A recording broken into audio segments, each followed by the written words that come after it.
पाव किलो गाजर स्वच्छ धुवून त्याची सालं काढून अशा प्रकारे किसून घेतले। ते इथे मी साखरेऐवजी गूळ वापरणार आहे। ते इथे मी कढईत तूप गरम करून घेतलं। तुपात किसलेला गाजर टाकला आणि चांगला कलर चेंज होईपर्यंत तुपात परतवून घेतला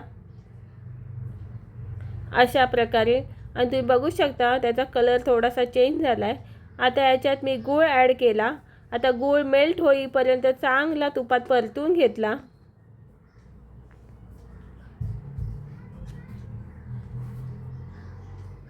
आता याच्यात दूध ॲड केलं। आता इथे मी वेलची पावडर ऐवजी थोडीशी जायफळ पावडर वापरली। थोडेसे ड्रायफ्रूट टाकले। आता दूध आटेपर्यंत चांगला गाजर शिजवून घेतलं।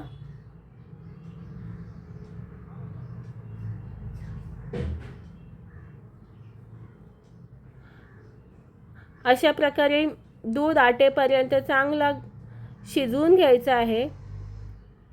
आणि तुम्ही बघू शकता आता दूध आटत आलं आहे। तुम्ही बघू शकता चांगलं दूध आटलं आहे आणि इथे गाजरचा हलवा तयार झाला आहे। आणि तुम्ही कलर पण बघू शकता। तर अशा प्रकारे गाजरचा हलवा बनवून तयार झाला आहे। चलो बाय बाय।